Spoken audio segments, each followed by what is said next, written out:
અમે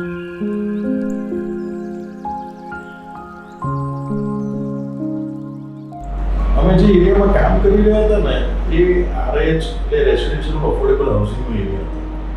તો એમાં અમારી પાસે રિસ્ટ્રિક્શન હતા સ્ક્વેર મીટરના, એની ઉપર અમે બનાવી નતા શકતા. તો અગેન એવરી ટાઈમ અમે શું વિચારીએ કે ભાઈ અમે અમારા જૂના બેચમાં કઈ રીતે દોડીએ.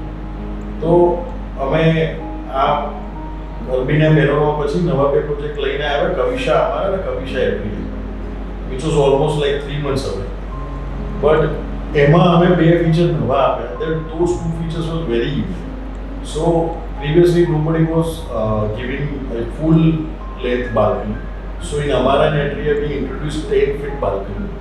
So it was very unique for every customer because in a high-rise tower we don't have a balcony unit.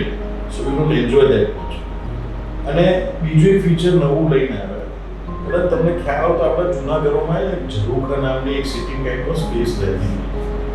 તો અમે એ જ કન્સેપ્ટ ઉપર દરેક ઘરની બેડરૂમની વિન્ડોની બહાર જે આપણા છજ્જા હતા એને એવી રીતે ડિઝાઇન કરીને આપે કે તમે વિન્ડો ઓપન કરીને કદાચ એ જ જગ્યાએ એ જ ઝરૂખાની જેમ વાપરી શકો, જે બહુ યુનિક હતું. અને કદાચ અમે એના માટે કોઈ સુપર બિલ્ડઅપ એરિયા બી ચાર્જ નહોતો કર્યો. અમે લોકોને એ ઇમોશનને સમજીને એ વસ્તુ ફ્રી સ્પેસ જ આપી.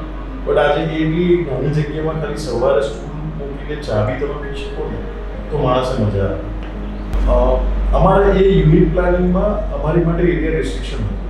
સો though we gave 10 feet long balcony in every drawing room of every unit.